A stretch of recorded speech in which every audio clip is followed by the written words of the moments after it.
Nyakoro mgejongo seromo kanyo sa abiriyo mano mar odiochieng'. Odiochieng' maber chieng' tarik 12 dwe mar auchiel higa mar 2023 geno mara ni dhi nyime gi odiochiengi e yo makare.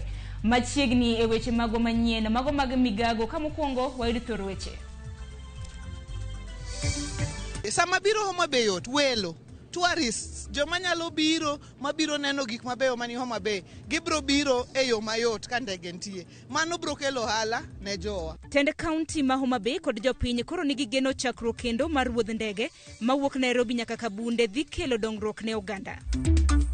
Sirkal osingo golo lesen manyien ne jolos kong'o mondo mi mak ji matiyo marach gi lesen magi e loso kong'o mabandia. Komiti moyiedhi manono tho mar ji Shakahola oluongo jotend dinde Islam kod Hindu.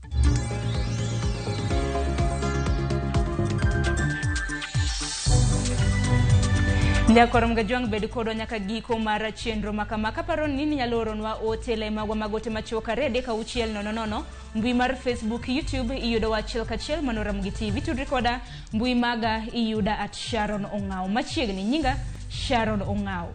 Kwachako ni jatend Migago mochung' ne wuothe pachoka Kipchumba Murkomen oyango wuodhe ndege mano mar kambi mong'ere kaka Renegade Air mabiro timo wuodhe mage nyadidek mane juma kadhie paw ndeke mano makabunde mantiere e kaunti ma Homa Bay. Koloso e kinde mano yango chakruok mano mar wuodhe ndege no e alap mandege mano mong'ere kaka Wilson. Murkomen wacho ni piny owacho ok bi juogo kambi mar Renegade omenda ma ijuogo ndeke kapiyo nyaka gichak loso ohala. Gavana ma Homa Bay Gladys Wanga wacho ni piny owacho nitiere gi chenro mano mar yaro paw ndege mano makabunde mondo lombo wang' kembe mag ndeke mamoko mondo chak timo wuodhe maggi madhi e kaunti mano ma Homa Bay. Omedo ni chenro mag wuodhe kaunti ma Homa Bay biro medo kwan jotim limbe e kaunti no.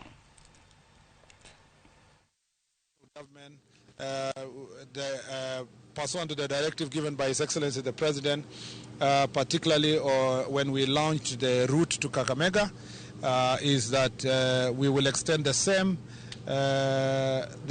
same waivers to flights going to Kabunde. That means that landing charges and other auxiliary charges will be waived for now until such time that we will ensure that this route has proper business, that we can be able to sit down. This applies to all the flights, starting with the Renegade Air and all other airlines that are going to take advantage of this opportunity to fly to Homa Bay. Sani di Homa Bay di bedo mayot moloyo kaka nyocha en chien kacha. Ago erokamano ne Ministry ma Transport, ago erokamano ne Kenya Airports Authority, ago erokamano ne Renegade Air moyie mondo bi mondo walando Homa Bay. Jomoko penjo ni to ndege konyo wagang'o nikech ndege be kelo chiemo e mesa. Jomoko nyalo penjo ni to wan be ok aidh ndege. Sama ndege olwar Homa Bay kako dhi lwar sani ni nitie jomo idho ndege ni ma sani dhi kao boda boda, dhi kao taxi, dhi kao means ka gidhi. To be kiseidho ndege milor ok idhi adhiya, samoro nyawacho ni wadhi amadh chae e hotel moro ka idhi chiemo, pesa dong Homa Bay. Inya wacho ni we anindi kinya mond gi ndege, hotel biashara dhi maber Homa Bay. Sama biro Homa Bay yot welo tourists joma nyalo biro mabiro neno gik mabeyo mani Homa Bay gibro biro e yo mayot ka ndege nitie. Mano bro kelo ohala ne jowa. Flights wabro timo nyadidek e juma, wabro timo chieng' wuok tich, chieng' Fridays gi chieng' Sundays. Wabro ga operate from Wilson Airport. Ndege biro wuok Wilson chieng' Monday gokinyi saa 1 to ochopo Homa Bay saa 1 gi dakika 40, Homa Bay saa 2 gi dakika 5, ochopo Nairobi saa 3. Kaso on Fridays gi Sunday ndege biro ga wuok saa 7 gi nus, ochopo Homa Bay saa 8 gi dakika 15, wuok saa 8 gi dakika 40, ochopo kae saa 9 gi nus. Nyakoro mgejuang mano fuong'ruok ne jowuoth ahinya bende biro bedo katimo limbe magegi e kaunti ma Homa Bay. Kopogore gi mano, jakom kamiti mar budget Ndindi Nyoro onyiso jo Kenya ni obed gi geno ni ywak gi biro winji e paro mar chik mar omenda makiny ibiro bed ka ipedho e od bura. Nyoro wacho ni chenro mar kawo pach jopiny en mano ma piny owacho omiyo pek kendo duond jopiny ibiwinji. Hii finance bill ambayo tumekuwa tukiuliza Wakenya maoni, na hiyo maoni tumekuwa tukiuliza kwa sababu tunasikiza wale tunaongoza. Na hayo yote tukielekea pale bunge tutaangalia yote, tuangalie kwenye tunaenda kama serikali, na pia tuangalie wadosi wetu wanasema tufanye nini. Kwa sababu Kenya ni yote sisi wote. I want to assure you, the President of Kenya is a very consultative leader. He is a listening leader. Tutaangalia hayo yote, tuone ile ambayo tunaweza kuangazia. Murang'a County government will continue offering services because we have automated our revenue streams, and we have been able now to collect enough money to continue offering services to the people of Murang'a despite exchequer delays. Jod bura mama voko Patrick Makau wawacho ni paro mar chik mar omenda mano mar higa mar 2023 mageto medo osuru e pachoka biro kelo ywaruok e kind duol mabende choko osuru KRA gi jo ohala ma pachoka. Gino mowacho ni kide kelo ng'ikruok kata mana e chenro mag ohala e pachoka.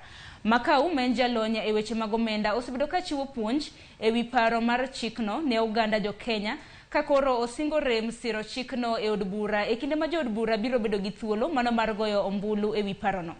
Makau bende wacho ni meto mar osuru mano mar VAT koro mano mamedo osuru e wi omenda mar okumba ok en gino makare kendo ok owinjore.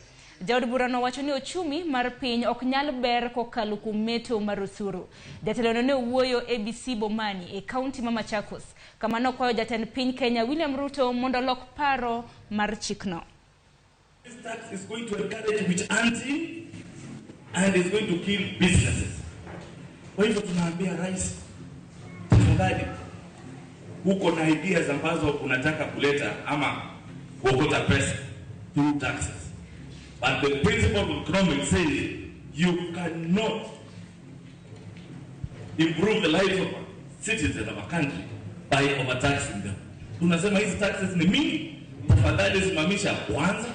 Uchumi ni mbaya, hata nimeona mvua imeenda, mahindi kwa mashamba imekauka. Sasa ukianza tena kutuambia tutoe hii pesa, tutatoa wapi? Number 2, the 3% levy. Sasa wewe hauelewi, unafikiria 3% ya ule mtu anafanya kazi, ati ni ya mwalimu, ni ya daktari, but hii finance bill inasema wewe kama umeuza ng'ombe yako 20,000, hiyo 20,000 KRA itakuwa inachukua 3%, ati kuwekea kando ndio usave upate nyumba, affordable housing. But we are saying nyumba ni ya mwenyewe. Nikitaka nyumba nitasema nijengewe. But I already have a house. Why do you want to tax me? It's supposed to be voluntary. Mukisia tunaongea maneno ya finance bill, hatuitaki. Tafadhali muelewe. Sisi hatupingi serikali, tunawaambia you are too ambitious from time. Kopogore gi mano, jotend dinde e kaunti ma Isiolo okwayo piny owacho mondo tim lokruok ne paro mar chik mageto medo osuru e pacho ka mondo kony koro oganda jo Kenya masani yuago pek mar ngima. Negi wuoyo chieng' Jumapile nyasi mar yawo kanisa mar Mwangaza Full Gospel Church mantiere kaunti ma Isiolo mabende nonywando jotend dinde manowuok e counties mano moriwo Tharaka Nithi, Meru, Isiolo kod Marsabit. Bishop David Kaibunga wacho ni piny owacho ni kod ratiro mar choko osuru mar chwalo dongruok e pachoka, to kata kamano nitiere dwaro mar deo oganda jo Kenya mapek mar ngima omero mondo mi kik ket kwan mar osuru manyalo hinyo medo oganda ma pachoka indi. Bishop Kaibunga wacho ni oganda jo Kenya osebedo ka kalo e kinde matek ahinya kotenre gi kech. Samoei Ruto ambaye kura nyingi ziliompandisha mahali alipo ni sawa Kristo. Simwambii ya kwamba lazima aserende, ila namuomba amendi kidogo. Aonekana ya kwamba si eti kile aliyokichika ana sehemu ya kuachilia. Achangie mchango wa amani. Achangie mchango wa kufanya raia wa kawaida. Hii ambao tunaita katika kampeni tuliita watu wa kiwango wa chini, tukasema bottom up, ili apate kuwainua wale angalo aingie afanye adjustment kidogo kwa ile bill ambayo iko katika parliament. Hii ni jambo imekumba especially eneo hili letu la Isiolo. Wale wengi watu tulio na wao eneo hili ni wafugaji. Mali zao siliisha juu ya kiangazi na ukawa na ugumu sana juu ya mapato. So tunaomba, ingawa mvua imenyesha kidogo, haijaweza kusaidia hata ile mifugo iliaga, bado haijapata nafuu iweze kusaana tena. So tunaomba bado serikali iangalie eneo hili, na tutashukuru sana watu wasife na njaa as long serikali iko na inawaongoza. Kopogre gimana tiri nyaki county manoma Kisumu. Bang milome manyogol gitende county ma Kisumu mar dwaro ni dar matatu kod tuk-tuke kuonde mag gichungi kata mago eko mabende gisebedo ka giringoe. Chik makamano chalo ma ok onyuolo lemo. Jafwambo marwa James Okoth nitiere county ma Kisumu kendo da tudre kode achiel kachiel mondo lernwa gima dhi nyime kotende kod chikno. James, mana kinyalo mana winja mus ni misawa kotende kod chik makamano diwache ang'o nyaka gisane. Misawai nya Sharon Ngao awinje yo makare achiel kachiel ka ne county ma Kisumu e olalo ma Kachok kalure kata kotenore gi milome manogol kata manogol chieng' tich abich ma kelo lokruok mopogre opogre kuonde tesende nyamburko ka achiel gi weche mag wuoth e alwora ni. Chenro makamano nonego bedni ikete tim odiechieng' makawuono kochakre okinyi. To kata kamano wach makamano nenore ni oganda mantie sekta mar wuoth obuono. Kendo kalure gi picha mwaseneno kochakre gokinyi en ni tesende te ma oting'o mano mar tuk-tuk, oting'o mano mar nyamburko nyaka kata mana e olalo ma flyover ka weche dhi nyime kaka pile. Jo tuk-tuk onyonre kuonde ma gitiye kata ma gisegabedo ka gitiye kendo wacho ni gin kanye ma gibiro tiye. E sechego bende akakiore kata roundabout ma Kisumu Boys be chenro dhiye kaka nyime, mano picha mane waseneno gokinyi. To kata oganda mane walosogo okinyi makawuono ne ginyisowa ni gin ne giyudo milome makamano e yo machuok kendo giikore mar dhi kuonde midwa ni gidhiego kalure ni chenro makamano dhi rocho yoregi mag yuto. Kendo kata mana jowuoth mane wawuoyogo mondo wawinj pachgi ni to gin to giparo ang'o ewi wach makama, ne gilero wa yo makare ahinya ni ka tend county ma Kisumu osiko daro jonyamburko kata joweg wuoth kinde ka kinde katero gi e tesende mopogre opogore. Chenro makamano nyalo miyo kata mana nyithi skul lal kata gin giwegi rocho wechegi mag wuoth, omiyo ogirwako wach makamano. Sharon, kinyalo neno chien kanyo ineno kata nyamburko maduong' makalo e olalo ma Kachok kae kalo kata obedo ni nosegol chik kata nosetim milome makare manyiso ni koro geche madongo kata tirende kik ti gi olalo ni, to kar tiyo gi olalo ni gilu apaya marabor, Chiga, Kibos to gituch gi apaya mamboleo. Kata kamano kakiseneno chien kanyo wach ni kata milome makama en wach ma oganda manie sekta mar wuoth obuono. Sharon, okinyi makawuono kata odiechieng' makawuono mane wach mwaluwo machiegni ka giesani ne wase twak gi oganda ma ochung' ne sekta mar tuk-tuk, ne wase twak gi jopiny e alwora makae ka gima bende onego bed ni dhie it jopiny en ni oganda maka kata jogo matie alwora ni kata modak e alwora ma olalo Kachok kae orwako paro mar loko mar kelo chik kata milome matamo tirende kata geche madongo luwo lalo ni kaka achiel kuom yore mabiro duoko chien masira mosebedo katimre e olalo makae ni. Paro mabende giwacho ni girwako kendo gin gi geno maduong' ahinya ni koro kochakre sani kinde mabiro masira masaka sa biro dok chien. Kwayogi maduong' en neno ni wach makama olu e yo machiegni kendo ketie tim, nikech kalure gi odiechieng' makawuono trende gi geche madongo osebedo katiyo gi olalo ni. Sharon, mane wach madhi nyime Kisumu ka pod waluwe machiegni kendo wageno twak kata mana gi telo mar county ma Kisumu kokalo office mar city manager mondo wang'e ane to gin gi paro mane, tang'o momiyo gin gi yore mage maneno ni milome makamano okete tim. Nikech Sharon, kama oganda odake kata town mora mora madwano gerre nyaka chik bedie. Erokamano Sharon. Ina James awinjo yo makare, to bende nagombo mar penjo ni tende county ma Kisumu to wacha ang'o, to bende awinjo kanyo ka bende wacho ni pok uloso kode ka bende ugeno mano mar loso kode kotenre kod chenro makamano.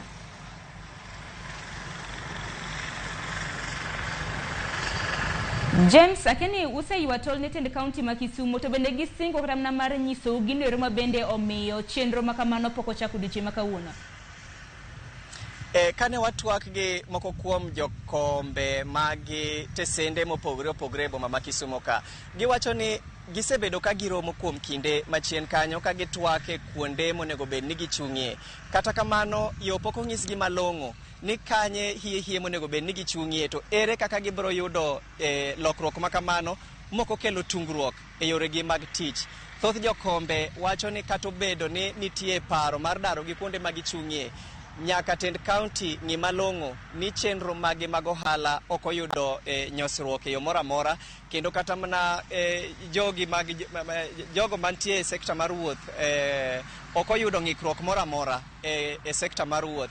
Koro mago e weche manitie. Mar ariyo, gitamre wach mari golo boke kata milome e yor mbui kata mana e yor ute fwambo. Kuom mano gidwaro ni tend kaunti ma Kisumu kokalo e ofis mar city manager odhi irgi mondo otim twak kodgi achiel kachiel kendo sum pachgi, nikech giwacho ni kata mana wach ma nyocha owuok tarik tich abich mane nyiso gin koro nyaka gidar kuonde ma gintie, ok nosum pachgi, wach mamiyo koro gin gi achiedh nade kendo gin gi paro madang'ni, nikech gin bende giywago pek mar ngima to ok gidwa ni mondo giyud ng'ikruok moro amora e yoregi mag ohala. E kindego bende jowuoth nigi ywak mopogore opogore manyiso ni sa asaya ma ibiro dargi kuonde ma gintieno kokoluw chike kata kokoluw yo malong'o kata chenro malong'o biro kelo ng'ikruok mokalo, kendo kata mana jogo malimo kaunti kata chuny boma ma Kisumu luoro nitie ni ginyalo lal kaluwore gi lokruok ma kinde ka kinde.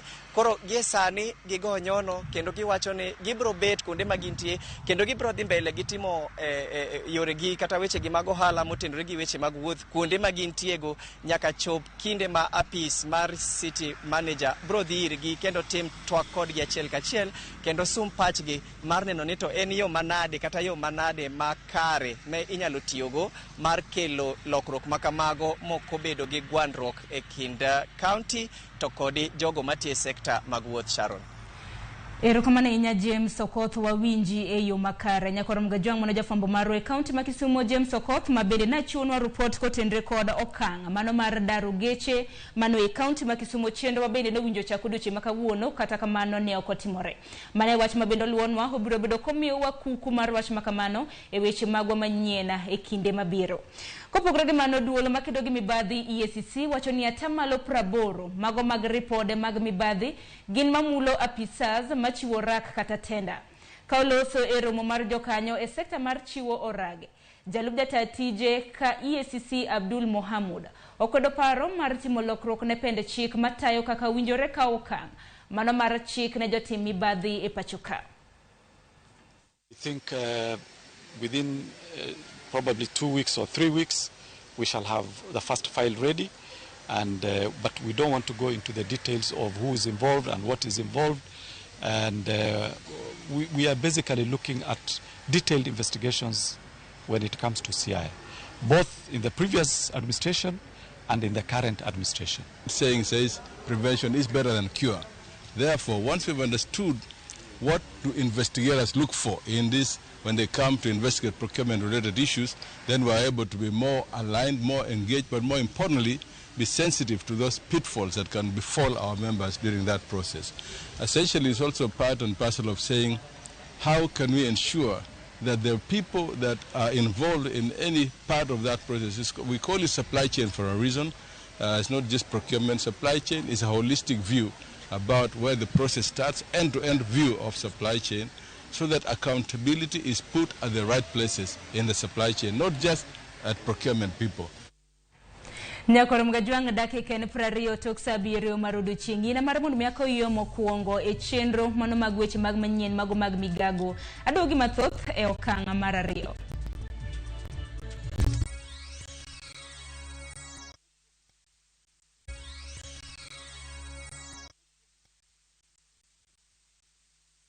Kushinda kaende jackpot sio lazima upate game zote correct. Nilipata 12 of 13. Kwa nimewin 11 out of 13. Mimi nilipata game 11. Nilipata 11. Nilipata 12. Nilipata 11 out of 13. Nikapata mechi 12. Nilisikia kufurahi mpaka nikakaa chini. Nikapata 12 out of 13 prediction. Kwa 50 bob pekee, cheza kaende jackpot leo na ushinde 500,000 shillings ya wiki hii. Tuma neno KJP kwa 29063 na uenda ukajishindia nusu milioni. Hii lazima iende. Not for persons under the age of 18. BCLB number 416.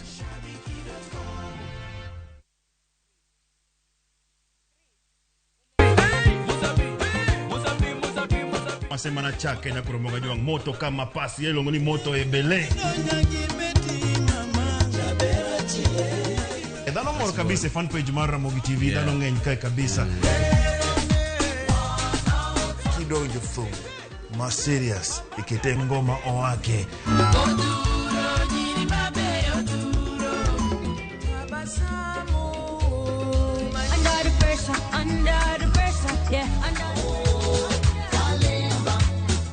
Kete manaka kod Papa Vic, ngoma wake, wuok tich nyaka tich abich, saparo dhiambo, nyaka sapar gariyo.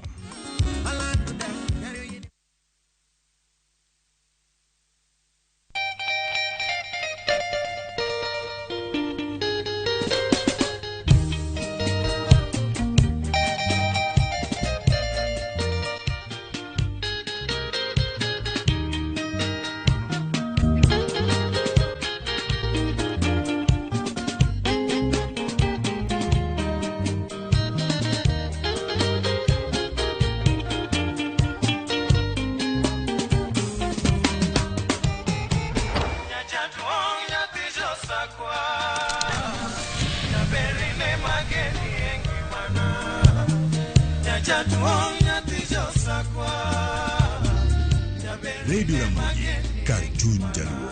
Radio Ramogi.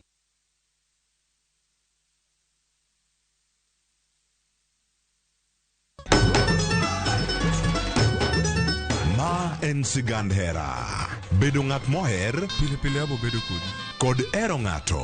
Abe abo eri nyaka chieng'. Wuoth mar nyako marawera, manigi chuny motegno. Mama, kapo ni dwa kumo ng'ato, to kuma an. To loso chikene owuon. Kiwuoyo go wadwa majaga. Nyise ni inidwa kenda mapiyo. Kata bedo ni joot, osiko ka gitemo ng'ado ne paro e gima gidwaro. En ng'ama chal nade midwa ni mondo kend mehe. Wachna. Mae ng'ama dwaro. Ining'eyo kaka ichwang' mar mama ni chal. Anyalo timo ni gima rach. Behera gibiro tony nyaka giko. Choti Sardani, Sario gi dakika 15 otieno e Ramogi TV.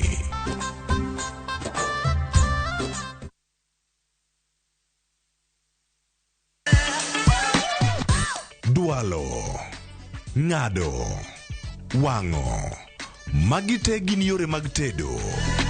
To bilo kod chiemo e gima ber moloyo e wach tedo ni.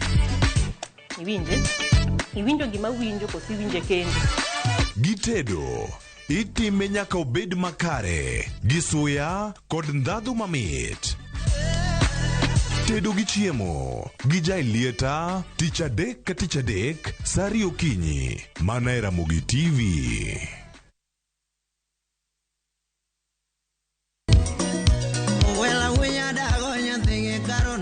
Mae e chenro makelo ni gigo mamit. Gikelo ni weche mamolo e pacho ka. Nyanya kaji nyathi jungo ng'ato gero ot mochung' gi chama.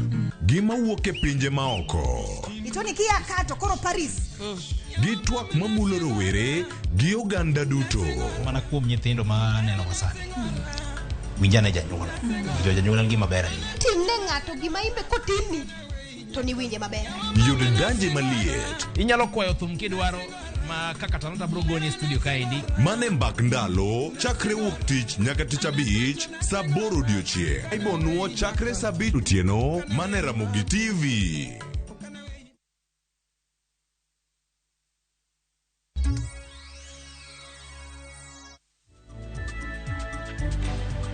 Nyakorom gajwang dakika 24 tok saa 7 marudo chieng' machiegni kende okang' machielo wadhi nyime gi weche manyiena.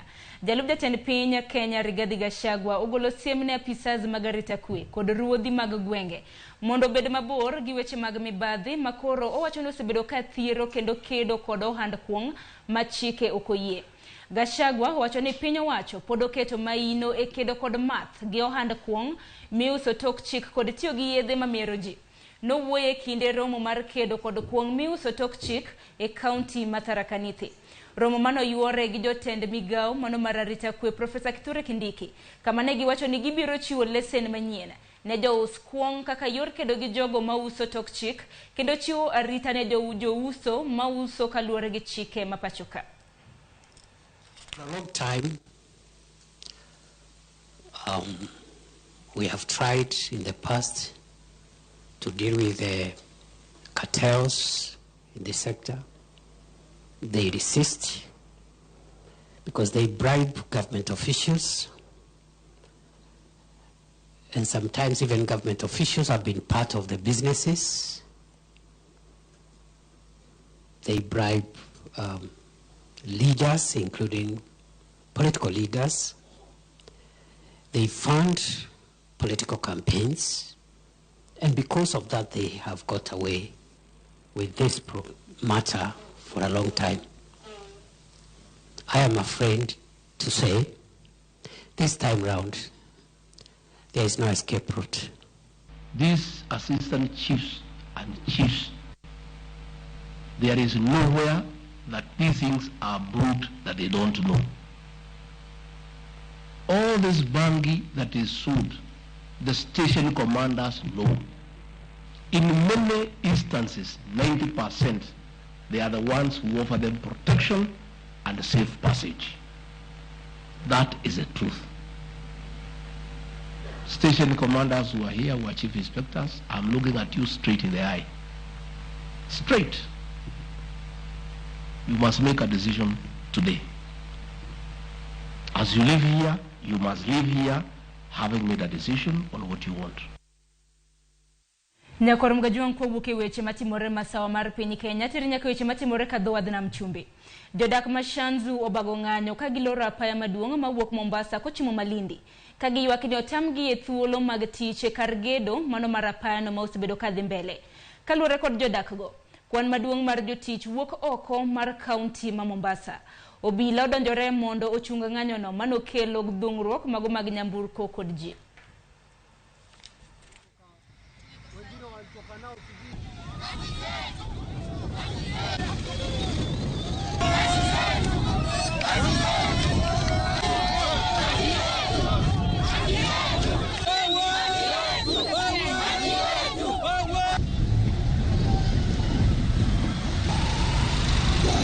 Wameleta madereva kutoka Nairobi, wameleta watu wa traffic kutoka Nairobi, wameleta matatu zaidi ya 4 kutoka Mtwapa, vijana wa Shanzu.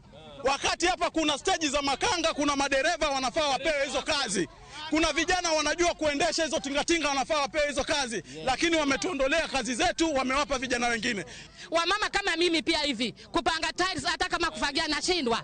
Kwa maana maisha imekuwa juu, sisi iko juu, kula imepanda, kila kitu. Sisi hatuna pesa ya kuhonga, sisi tupewe kazi kuanzia vijana mpaka wamama. We agreed ya kwamba watu watachukuliwa kazi na asilimia kubwa, kwa kuwa hizi yadi zao zote ziko Shanzu Ward, asilimia kubwa watakuwa ni watu wa Shanzu.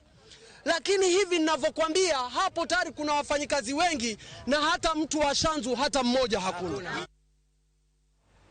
Kowuok gwenge mag Mombasa hatiri nyaka kaunti mano Magarissa. Ted kaunti Magarissa ochako chenro mar tieko gedo mar chenro mar dongruok mag chirni ma osebedo ka digni kendo neno ni chirni go obedo gi nyalo mar miyo piny owacho no osuru ma oromo. Ka oloso bang' timo limbe e chirni mago mag Mikono kod Sukmuki, Gavana ma kaunti no Nadhif Jama okoni kopogore gi chenro no ywayo jo ohala mathoth. Bende odhi konyo e tieko dhungruok mag ji e chuny bomano ma jo ohala moko osebedo ka timie ohala. Bende koni giketo tenge omenda mag konyo e jiwo chenro mano mar bero chirnigo. In our budget for 2023-2024, we have major plans to open markets.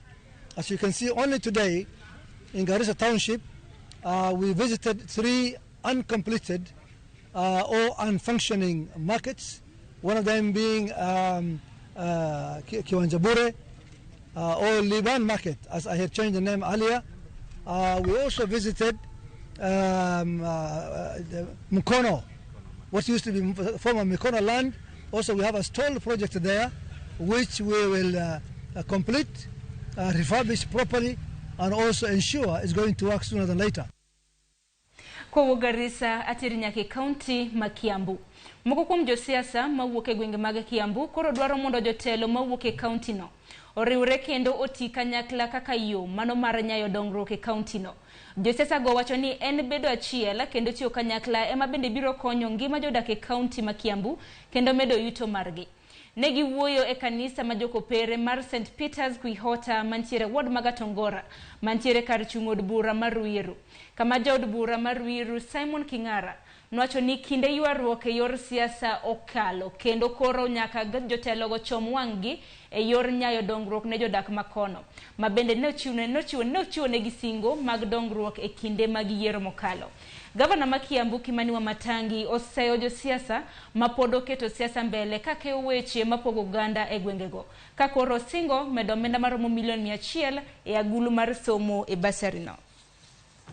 Siku ya leo, jinsi kama nchi tunapaswa kuombeana na wanasiasa kushirikiana na ili tuweze kukua na nchi nzuri. Mambo yale yote mlituchagua kufanya sisi bado tunafanya, vita hakuna, mimi niko tayari kufanya na mtu yote pale na ndio sababu niko hapa. Kwa nini? Tukileta vita katika kazi hakuna pahali tutaenda. Yule mtu anakuwa anachunga maneno yake kabla hajaongea na anapanga vizuri. Alafu akienda kuongea naongea ile kitu itawezekana, huyo ndiyo mjumbe ambaye anajua kuwakilisha watu. Na historia itawaambia hiyo ni ukweli. Kwa hivyo huyu mheshimiwa huyu Kingara ni rafiki yangu, ninamheshimu kwa vile yeye anajua kupanga mambo yake polepole kwa ile njia inayofaa. Jodak e county makwali omipuonje wigengo midhiero manyalo joko kige kinde mago mag gero apaya mabaga moyo kadhi Malindi mawinjore otimre e gwenge makono. Ma en tielo mar ariyo mar gedo mar apayano ma irito mondo chakre e county makwali. Riwruok makedo ne Uganda Collaborative Center for Gender and Development wacho ni nyithindo kod mine kalo e midhiero e kinde magedo makamano dhi nyime. Ewi mano chunogi mar mondo michiune gi tiegruok. Tanga, Hororo, Nungia kama Kenya kwanza, anahusika ni barabara, tunaangalia mambo ya najua shida kubwa ya wadi za kwani mali ambayo alikuwa nayo pale. Muulize nani ambaye ni wadi. Tayari CCGD imesha anza mazungumzo na Kenha. Kenha ndio wanafanya implementation ya huu mradi na kwa hususan tumeandika barua kwao, tumewajulisha. Ukiangalia kwa awamu ya pili ndio Kwale County kwenye tuko sasa, barabara bado haijaanza. Na ndipo sasa CCGD na BIC kaamua kuhamasisha jamii kutokana na mambo yale tuliweza kuwapata upande wa Kilifi, hususan mambo ya masuala ya watoto, masuala ya mazingira, ili waweze pia kuja na itikadi na mbinu pia zao za Kwale County kuzuia madhara haya. Kwa kweli kuna hizi dhulma ambazo zinatokea kwa development kama barabara zikijengwa, lakini wale wananchi report. The reason to why our report ni juu hawajui ni njia gani wanafaa kufuata kuripoti hizi kesi. Tunaweza kuhamasisha jamii kuelezea kama ni mtoto amethulumiwa kwa njia ya kunajisiwa na wale ambao watakuja kujenga hizo barabara, ama kama ni mama ajalipwa, manake wamama wengi unaona wanatengeneza vibanda kule kwa barabara. Tunakuja on board kuelezea ni njia gani mwafaka ambao wataweza kupata haki zao. Tunangependa na tunataka waje watuhusishe ili baadaye isije ikawa dhulma zimetokea alafu ikawa ni vigumu kufidia ama ikawa ni vigumu yale malalamishi kushughulikiwa kwa haraka ili iwezekanavyo. Nyakoro mgajuanga ji ang'wen moko mane oyudo hinyruok e kinde tulo mane muoch tok yiero mar higa mar 2017 pod manyo ratichgi. Kaka jafwambo marwa ma Migori George Jumalero, ji ang'wen go ywak ni buchegi osebedo mana kadigne. Bang' duol mochuni yere pachuka IBC ne lando Uhuru Kenyatta kaka jaloch e yiero mar kom mar jatend piny Kenya e higa mar 2017, duoko mane okwede kod kweth mar ruokno mar duond buchego mag siasa NASA mar Raila Odinga ema ne oting'o bendeche kaka jalar komno. Tulo ne omuoch e piny Kenya. En tulono mane okelo tho mar moko oganda kaachiel kod hinyruok mag oganda mathoth. Mwandu bende ne okethore. Lipot manogol kod duol mangi ratiro mag oganda mabende ong'ere kaka Kenya National Human Rights Commission ne oyango ne kwan ji mok tin 30 ne owito ngimagi e kinde tulono mar siasa. Ji maloyo 75 be noyudo hinyruok marach e kinde mar tulono. E kaunti ni ma Migori, kaluwore kod lipot ma ogol kod duolni, yango ni ji maromo 2 ne owito ngimagi ka kwan ji mabende lo 20 noyudo marach e kinde tulono. Higni maromo 5 osekalo ka moko kuom oganda e kaunti ma Migori mane ogo kod lisasi kendo yudo hinyruok e kinde mar tulono pod manyo ratiro margi. Kana wuotho kana lor kamiluongo ni Komiri to napoka nogoya gi bunde. Koro kana segoya gi bunde kamano all along nadhi osiptal othiedha kanyo eko nochango. Koro from there asebedo kamanyo ratiro mara and osekawa thuolo marabora. Akapo hospitalini karibu siku 7 hivi akawa discharged. Kufika tena nyumbani umwete ukapasuka tena kabini umpeleke Ochele hospital kwa matibabu zaidi. Hapo ndio alikaa kwa muda. Baada ya hapo sasa nikamtoa. Kwan ji maromo 4 manoyudo hinyruok e kinde tulono koro kes margi dhi nyime e Doma Migori. And this was a long journey, especially because we filed for the very first time in Migori High Court. That is petition number 8 of 2021, sometime in November. And so we are glad that indeed our 4 petitioners came out strongly. Petitioned on behalf of 7 petitioners, 5 still alive, 2 who have obviously now passed on, especially because of the violations that they suffered at the time. Nicholas Opio, menachiel kum jogo eko mamanyo ratichgi ka okale doho, wachno rikoni owuok e kar tich mare e sama lisasi ne omake kinde tulono. Katiyo osiptal moriwongo no Rubana Singh, koro kana emana romo gi polisego ego bamna kora cham malas lisasi nokalo modonji bamna kora chich nokawo motero mbo Mission Hospital kanye mana yude thieth manotimno operation manogolna lisasi. Jogi manoyudo hinyruok e kinde tulono wachne gitiyo kod men mathoth e yudo thieth, kabende kata moko kuomgi be hinyruok mane giyudo nyaka sani owegi kod songa. Gombo na maduong' en ni ka sirikal nyalo yie to mondo mi gimiwa kata gimoro mana tin mondo mi waywego pi wang'wa kuom wuoth ma wasewuotho marabora nikech ok osebedo mayot. Osiptal onge ng'ama nochulonwa, nochulo kendwa, thuolo mag tich be ne ok odhi mbele makare. Koro akawo thuoloni makende mar kwak sirikal mondo giyie giparwa. E seche ma girito duoko ka owuok kuom doho, geno margi en ni gidhi dwa tichgi mane orochi e kind yierono mar higa mar 2017. George Juma, Ramogi TV, Migori. Nyakwar Mgajongo kopogore gi mano en ni jachungolo Michael Masharia mong'ere gi nying mar DJ Brownskin odonjne gi ketho mar rem geng'o deruok mar minode. DJ Brownskin osomne ketho ni tarik 29 mar dwe mar 7 higa mokalo kane en e ode manikar dak mano Kariobangi South ni ne okonyo minode Sharon Njeri Mwangi e kaungi mane oko. Doho ong'ado ni idhi geng'ne kuom ndalo moko madiro madek.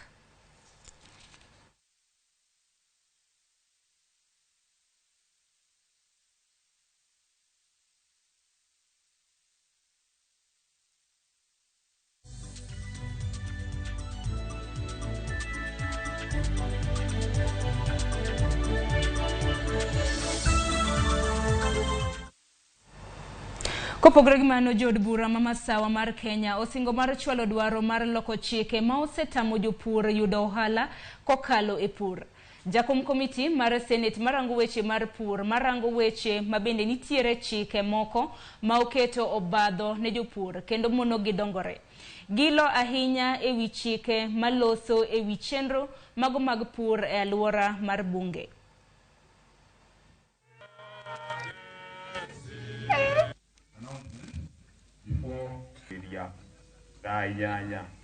The house maviri ya mwezi 18 makana kenda mamiro kwa standard. Zile institutions zimewekwa kuangalia sheria ya wakulima.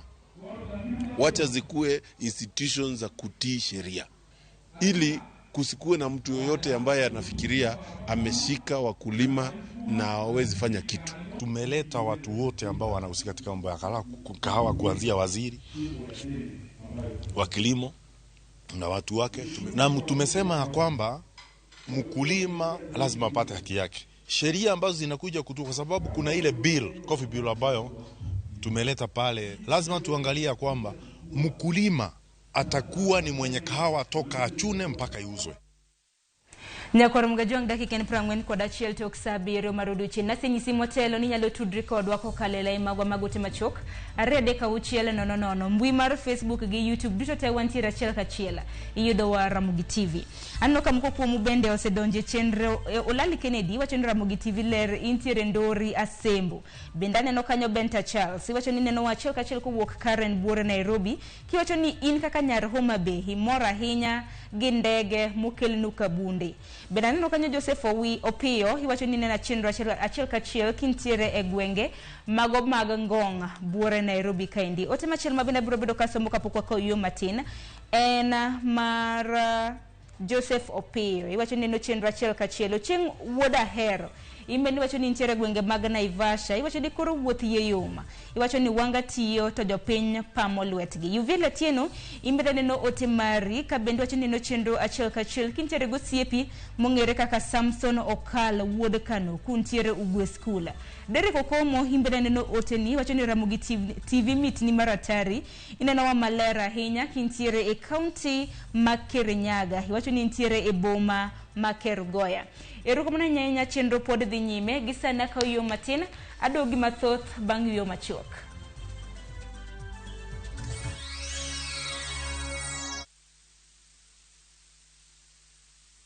Moluor gavana ma Kisumu County Professor Nyang' Nyong'o ni kod mor malando ne weg mwandu ni oruch oko ge tamalo 100 chudo mag gope gi nyinyo te ewi lope mayudre e county no. Kaw thuolo mar ng'wono mochiwni mondo itiek gopeni ma kaw kamano tibo chulo gopeni go duto kendo nyalo kawni ondamo mar chik. Chop mana kod receipt mari mar deposit ir sub county revenue office mondo timni update mar data. Kaw thuolo mar ng'wono ni mondo geng' kuma nyalo betie.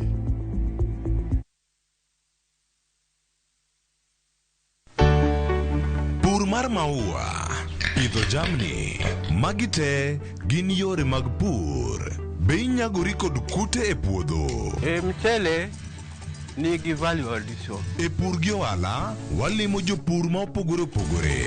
Challenges ng'eny e pur generally. Egome jopur iluongo ne janeko. Ka wafwenyo ni yore makare mag pur kendo waduoko penjo mora. Pogruok mane malich kata maduong' kind dhiang' mar ring'o gi dhiang' mar chak. Motenore kod weche mag pur kod japur. Kwaseketo manyien to sama wapitho cha be nyaka wapith gi dieki. Wan nyaka gi kanuna. Manya pika mongo. Riuri kod alori nyaka black e chenro mar pur gi ohala. Tich adek ka tich adek, saa 1 gi dakika 45 otieno.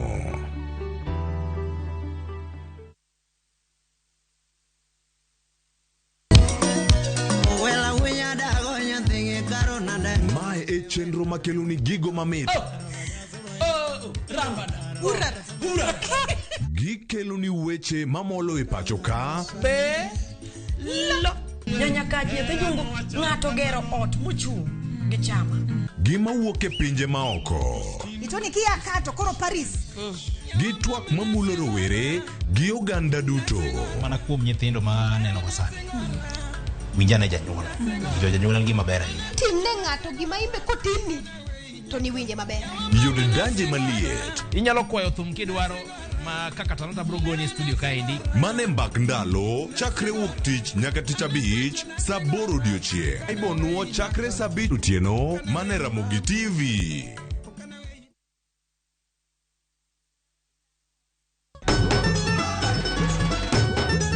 Ma en sigand hera. Bedo ng'at moher pile abo bedo kod ero ng'ato. Abi abo eri nyaka chieng'. Wuoth mar nyako marawera manigi chuny motegno. Mama, kapo ni dwa kumo ng'ato to kuma an. To loso chikene owuon. Kiwuoyo go wadwa majaga. Nyise ni inido kenda mapiyo. Kata bedo ni joot osiko ka gitemo ng'ado ne paro e gima gidwaro. En ng'ama chal nade midwa ni mondo kend mehe. Wachna. Ma e ng'ama dwaro. Ining'eyo kaka ich wang' mar mama ni chal. Anyalo timoni gima rach. Be hera gibiro tony nyaka giko. Choti Sardani, Sario gi dakika 15 otieno e Ramogi TV.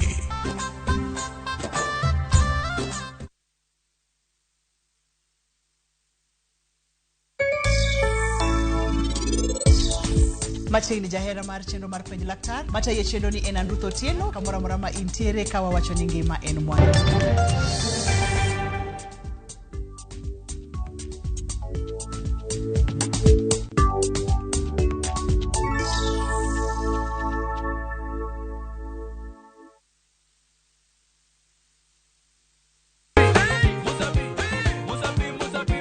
Semana chake na kuromoga juang moto kama pasi yelo ngoni moto ebele. Dano mor kabisa fan page mar Ramogi TV dano ngeny kai kabisa. Kidonjo fu ma serious ikite ngoma oake.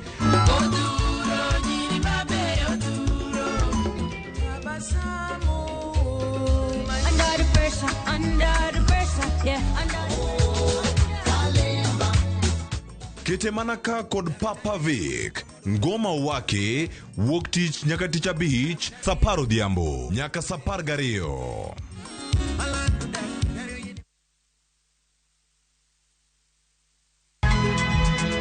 Nyakwa Ramogi. Wachaka nigi weche matimore sa. Gige dongruok en gigo eko ma en hakini. Ok en gime miyi gi mich. Buch Jopin.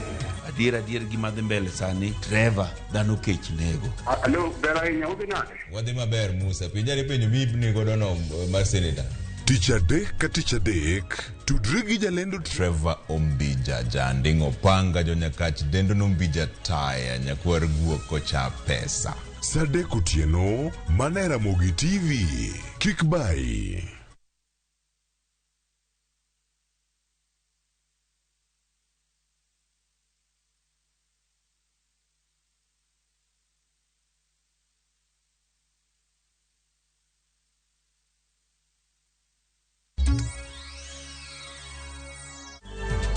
Nyakoro mgajong machiegni kendo wadhi nyime gi weche magwa manyien kamodo ni jodak e gwenge mateso koro ni kod ywak ni obila mawuok e Tesena mano ma Adungosi ok ti kodgi maber. Giwacho ni apisas mag obila sando gi gotieno ka oromo kodgi kama koro gidwaro mondo okaw okang' mapiyo mar mondo mi oresgi.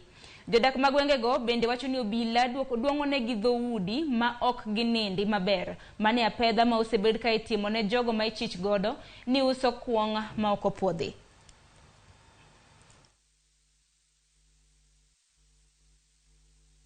Wakatuambia tupende kwa barabara Land Cruiser iko huko. Tulipofika kwa barabara Land Cruiser haikuwa. Mmoja akaniambia ati twende kwa junction Land Cruiser iko huko. Akatembea na yeye mpaka huko Ongaroi. Akaniambia simama hapo. Niliposimama akanikujia, akasimama yeye pia. Akaniambia msichana tu nguo, nikamwambia siwezi tu nguo. Nikamwambia siwezi tu nguo, akanichapa kwanza kofi. Pia akaniambia atutalala chini, nikamwambia siwezi lala chini. Akakuja akanitumia kwa force, akaniangushia chini, akaniinua nguo, nilikuwa nimevaa dress. Akainua nguo akatoa panti, akaanza kunitumia. Alipomaliza akaniambia vaa nguo twende kwa junction. Nikavaa nguo zangu nikakuja naye mpaka kwa junction. Mimi niliomba nipewe AP camp Aterite kwa sababu ya usalama. Na nikajenga AP camp na pesa ya CDF. Nikapewa maskari. Kazi yao ilikuwa ni ulinzi, walinde wananchi na mali yao. lakini ya kushangaza imekuwa sasa ni askari anabaka wananchi. I want to say that it is alleged that alikuwa raped na watu waliokuwa in jungle uniform. The case is now with the IPOA. It is simply with the IPOA police, and we are waiting for their outcome.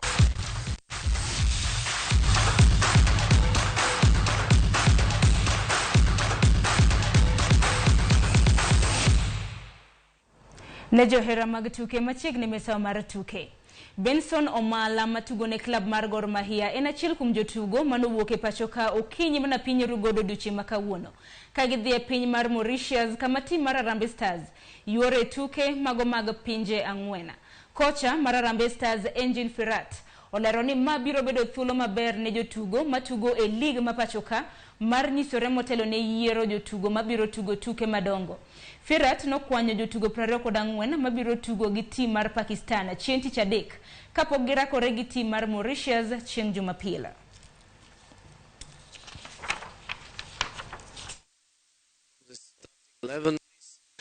Plus Kenneth Muguna, plus Alfred Scriven. So therefore we have a lot of players who will be not with us. This is of course a deep impact on the team, but on the other side, like I always said, I'm trying always to see everything positive, and this means that we will go on and try new players, and they have to take their chances. Kopogore gi mane ni klab mar Shabana FC nowito thuolo mar duogo e thuolo mokwongo e chung mar timbe e lig mapiny mano mar National Super League bang' wuok amodhi 0-0 gi tim mar Gusii e alap mar Gusii Stadium. Shabana noyudo thuolo mar yudo gol e dakika mar 32 kokalo ya picha choma, kata kamano jatugo Peter Ugechi nogoyo opira oko. Points achiel ne Shabana mong'ere kaka Torre Bobe Boys chwalo gi points margi nyaka 61 points maromre gi klab mar Murang'a Seal momako thuolo mokwongo nikech gonde mathoth. Kocha mar Shabana Samokoth nolero ni kata doko ni gilwaro points gin kod geno ni klab no biro idho ngas kendo donjo e lig maduong' mar KPL.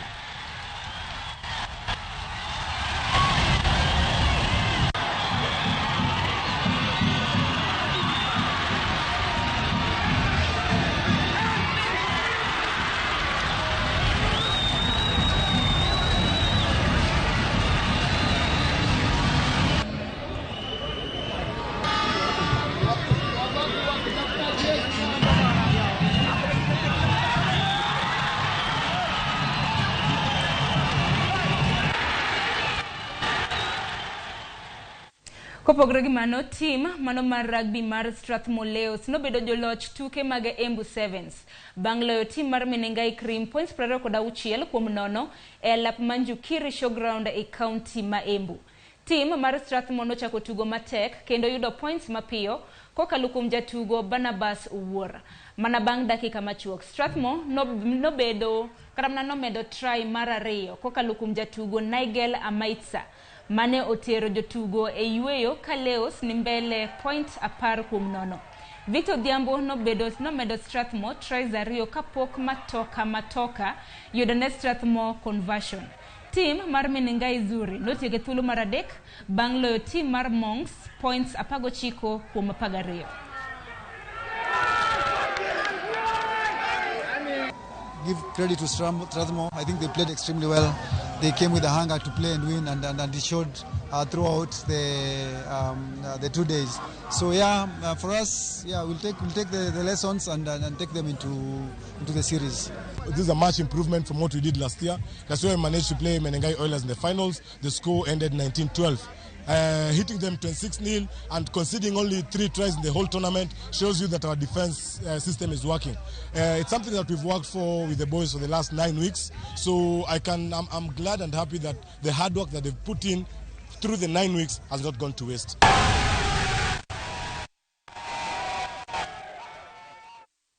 Nyakoro mga jonko pogre gi tuke mapacho kainde tere nyaki tuke mago mag pinje